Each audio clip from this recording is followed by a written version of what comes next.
Well, hi everyone, and welcome to Module 4 of Art 1200C, Section O2. This is the summer quarter term 2 for 2025, and my name is Kim Grable. Let me turn it up just a bit. I hope everyone's doing fine. This is not going to be a long presentation, but it covers the details of uh, of the assignments that you have. The focus on Module 4, the fourth week of the class, is space and balance. And we talk also about negative space. What is negative space? You probably already know, but it's the space that surrounds an object. This space here surrounds the little ignition, little fire symbol. The music symbol has negative space around it in a circle. You see that? This E is created by negative space, the negative space of the white with the R, the IER, as you can see, is created all by negative space. There are a lot of negative space logos out there. Let me show you a place to go to look at some of these. Hopefully this will work. This digital synopsis will show you some of the logos that are at this particular time, this is fairly current, is a negative space logo that has been seen on Dribble or Behance or Reddit. You'll see, the different kinds of logos subject to uh, negative and positive space. Okay. So, what I want you to do, we'll get out of there. What you're going to do on your first assignment, which concerns negative space logo design, is you're going to create a logo for a hypothetical or imaginary business or service that uses negative space in the design. Here's your heart. Let's say it's heart guitar or something like that. To change this to a negative space logo from just the heart and the sketch of the top of the guitar, uh, combine them, and now you've got an interesting logo comprised of negative space. And this is what you're going to do with your first assignment. You're going to sketch all the component parts, and then you're going to sketch the final design. Let's say you're going to do this design. You thought about a heart, maybe a stylized heart, maybe an outline heart, and so on. You're going to create 15 to 20 thumbnail sketches of the logo or the parts of the logo. You understand what I'm saying here? A thumbnail sketch should be no more than 2 to 3 inches, 2 to 2 or 3 to 3 in a square. All thumbnails on one page of your sketchbook. Use negative space and figure ground relationships in your design. And I would definitely go in to the page I just saw you, or just showed you rather, the digital synopsis actually collection here, and look for ideas. If you have an idea, that's great. Do not use an existing logo. You're going to be using negative space and the figure ground relationships of your design. Okay, you're going to be sketching with paper and pencil. And then on a separate page, of your sketchbook, you're going to sketch the final logo, no less than 4 by 4 inches. No words, no letter forms necessarily, just image-based logos. Again, very similar to what I showed you the digital synop in the digital synopsis page. Let's see if we can go back to that just really quickly. Here we go. There's some negative space going on here. Let's kind of look through a little more if this thing will cooperate. Thank you. And there's all kinds of like situations where you're using a negative space. The background color may be brighter than the foreground color. Negative space here. Negative space definitely here. See that? This magazine or this, I guess you'd call it a portfolio on design on the web. Uh, you can consult and get some ideas. But again, don't use an existing logo. Let's see if I can find the one I showed you earlier. And I didn't spend a lot of time talking about it, so let's go back. There it is. The Statue of Liberty. That could be created with the white background like it has right there. Or it could also be created with a black background with a white foreground. Okay? So be sure and consult that digital synopsis. I think it will help you as you build your logo. Your second assignment for Module 4 is a sketch journal. And think of ways you can capture ideas and practice your skills over the space of a few days. For instance, this particular sketch journal tried to study. There he is, or there is the desk. Got bored, drew my shoe. Visit to the dentist and dinner with dad. These are symbolic of what this particular artist slash student did during a particular day. And you're going to capture those sketches for yourself in your day. Basically, you're going to create your own sketch journal. You're going to record each day the events of the week in your sketchbook. And you're going to create 6 pages of sketches that represent different events each day. So today you start Tuesday, Wednesday, Thursday, Friday, Saturday, maybe even Sunday.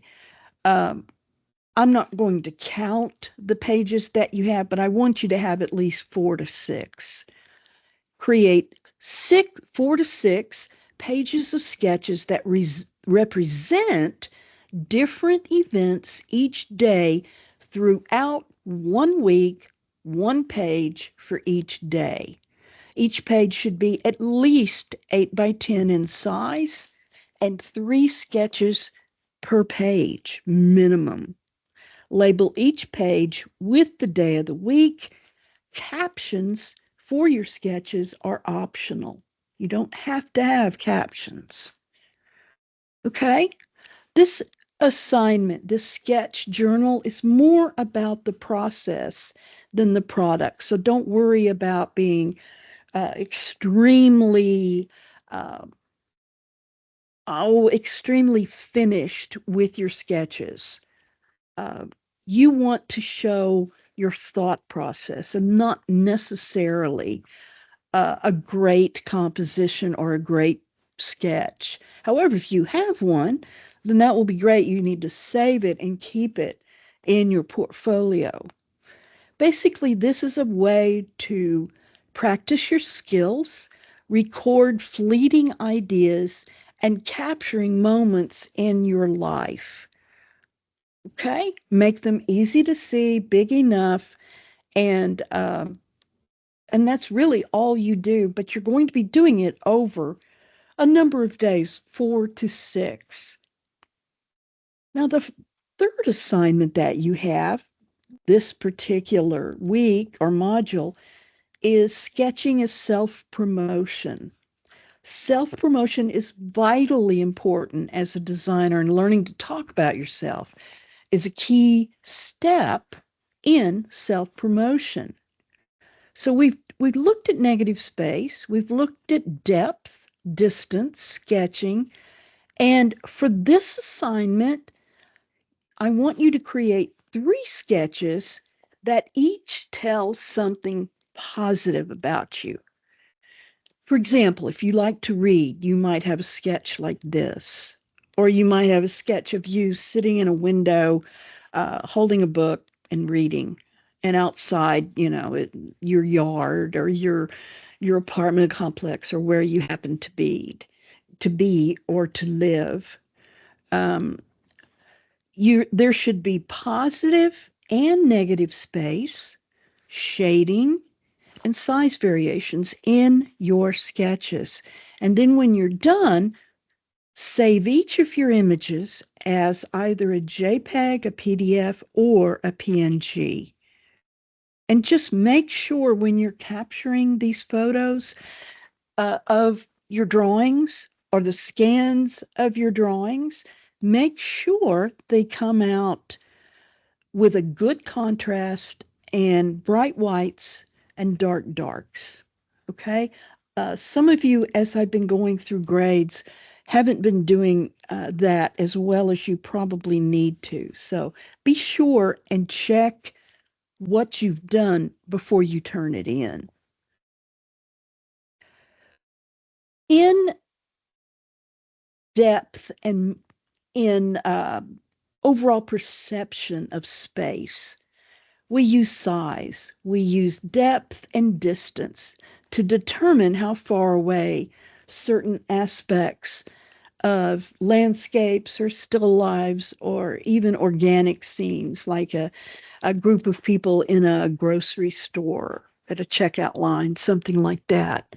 We use size to give us a method to determine distance. Large objects give the impression of nearness. Smaller seem further away, as you can see in this little sketch here. Large object, I'm almost home. Medium object, I'm pulling into the drive and I'll be home soon. I just turned the corner and I'm on my street, and there's my house. Okay, do you see what I'm saying as far as the relevance of size when it comes to using space and just an overthought of how an object exists in a space or in a negative, positive environment. For instance, this is a photo of a mountains at sunrise. Now, everything that you see here, as soon as the sun rises even higher, everything will change. Nothing here will actually change at all on the ground. But as the light becomes different and maybe higher in the sky, obviously, and give the illusion of distance, all of these colors, including the color of the sky, will change. So the importance of objects will basically, in a situation like this, when you've got a light source that's slowly beginning to rise or show itself, it's not quite there yet. So your foreground will be dark. The actual sun, uh, I guess the cast of sunshine will not quite be here yet. But as the sun gets higher and higher, higher in the sky, this will transition from this will suddenly become darker and this will come much brighter. Do you see the difference? Further objects should be given a lighter shade, and thinner outlines were greater the distance between the viewer and the object, the lighter the shade should be. And obviously you can see that here. And you can also tell that there is a transition of light and color, depending on time frames and of course the position of the sun. What is ideation? Ideation is the conceptualization stage of a design. It's when we're developing our first, really fleshing out our ideas. Um, we're going to, let's say, design a new dome for the Capitol building, perhaps in your state. Um, so you're kind of free-handing things now. You're thinking about things you've seen as far as a Capitol spire or the top of a Capitol dome. So you're kind of sketching things out. And then as you approach more and more detail, you start building up like columns, windows, ribs of a situation that this is ribs of a dome that has to hold this dome up. So it's an architectural look. It's an architectural concept to keep this almost floating in space, or gives the illusion of floating in space. But where do you start with ideation? You usually start like this. You know you've got to have columns. You probably are going to have uh, a dome, or maybe an arched roof or a pitched roof, but you're not real sure yet. So the first thing you've got to do is get some shapes down on the piece of paper. Sketching enables you as the designer to get out possible solutions from your brain to the paper. And this is probably one of the most essential steps in the design process. And then once it's on paper, you can really build that sketch either on a computer or sketching with paper and pencil. I do a lot of paper and pencil sketching. I very rarely go to the computer until I'm just about to the point of having a complete illustration. You know, the computer will soften and solidify this circle here. The computer will make sure I'm accurate with my shading on all of this. And then, of course, we'll put in a background for me. But until I go to the computer, I stay with a pencil as long as I possibly can.